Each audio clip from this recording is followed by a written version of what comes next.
కొంతమంది ఏమో వాళ్ళు ఎక్స్ప్రెసివ్ ఉంటారు కాబట్టి కొన్నిసార్లు బాగాలేకపోతే మనకు తెలిసిపోతుంది. కానీ కొన్నిసార్లు వాళ్ళని గుర్తించలేము. వాళ్ళు అందరితో ఉన్నప్పుడు బాగానే ఉంటారు, బాగానే నవ్వుతారు, అంత బాగానే చేస్తారు. లోపలికి రూమ్లోకి వెళ్ళిన తర్వాత వాళ్ళు చూసుకుంటారు.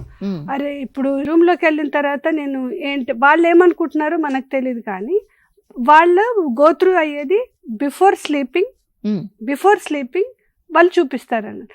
ఇంట్లో పొద్దున్న లేస్తారు, ఇంట్లో బాగానే ఉంటారు, ఆఫీస్కి వెళ్తారు ఆర్ కాలేజ్కి వెళ్తారు, ఇంటికి వాపసు వస్తారు, బాగానే డిన్నర్ అవన్నీ చేసి మాట్లాడడం జరుగుతుంది. రూమ్లోకి వెళ్ళిన తర్వాత పడుకునే ముందు అది వాళ్ళ థాట్ ప్రాసెస్ ఏదైతే సంఘర్షణకు గురవుతుందో అప్పుడు నిర్ణయం తీసుకుంటారనమాట. నేను I want to end my life what ever. ఆ సమయంలో వాళ్ళకి నేనున్నాననే వాళ్ళు చెప్పకపోతే మనకు తెలీదు.